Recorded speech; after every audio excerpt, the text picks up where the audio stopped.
Welcome back, everyone, to the Deep Dive. Today, we're digging into something absolutely vital if you're aiming for that instrument rating, especially the EAC, say, Basic Instrument Rating, the BIR. We're looking at IFR flying. But not just as a list of rules you have to memorize. Think about it more like a complex machine, right? Everything has to work together.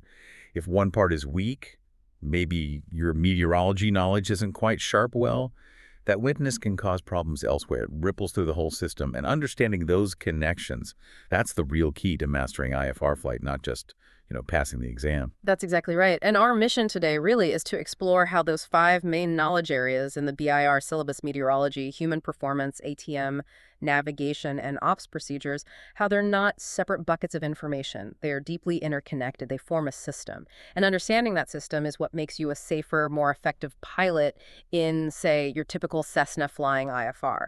We want to help you develop that systemic thinking. That's the true goal. Okay, systemic thinking. I like Yeah. that. Yeah, it's interesting because the syllabus lays them out separately, chapter by chapter. But the real intention is for you to weave them together in your mind. Take meteorology, for example.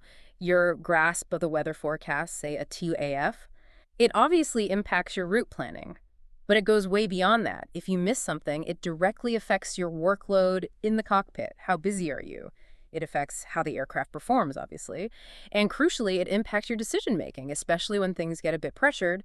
And that connects straight into human performance and limitations, HPL, and your operational procedures. It's all linked. Right, so it's not just, oh, the weather is X, but, okay, the weather is X, therefore my workload increases, my performance changes, and I need to apply this specific procedure. It's a chain reaction. Precisely. A Right. chain reaction, or maybe like dominoes falling. Okay, so what about other areas? Yeah. Like navigation, how does that fit in? Good question. Navigation is another perfect example. Let's say there's a slight misunderstanding of a navigation principle. That's not just a wrong answer on a test. In the real world, flying IFR, that could lead to you deviating in controlled airspace, which then directly impacts air traffic management procedures ATC has to react, and it definitely shrinks your safety margins. You see how quickly an error in one domain, navigation, spills over into ATM and safety?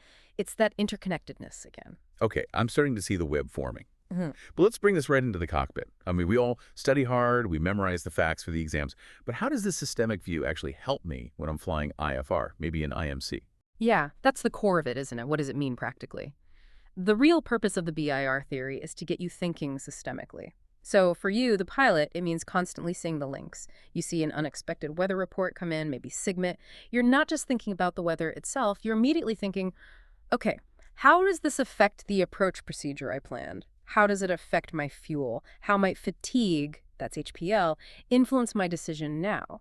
And you're remembering how the regulations and the airspace structure, ATM, dictate your options. So it's about active anticipation, not just And reacting. exactly, anticipating the knock-on effects. How to remember this for the test and for flying. Keep asking yourself, how does X impact Y and Z? So how does this forecast icing impact my Cessna's climb performance, that's aircraft performance, and therefore my decision on which departure procedure, aux procedure, to request from ATC, ATM? It's building that mental model. Right. And what about the exams versus reality? Examiners want the details, right? Well, yes, examiners need to verify, the individual components. They'll test specific facts from meteorology, navigation, etc. But what really matters when you're actually flying, especially in typical GA IFR scenarios, isn't necessarily recalling some obscure academic detail. It's about seamlessly integrating the relevant knowledge from all areas to make safe, sound decisions.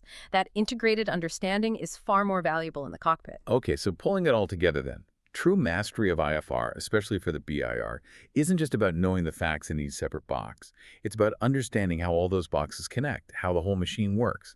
That framework makes your flying more intuitive and definitely safer. Absolutely, you've got it. That interconnected understanding is what lifts instrument flying from just, ticking boxes and following rules, mere technical compliance, to becoming a truly coherent, safety-focused practice. So the thought I'd leave you with is this: always look for the connections.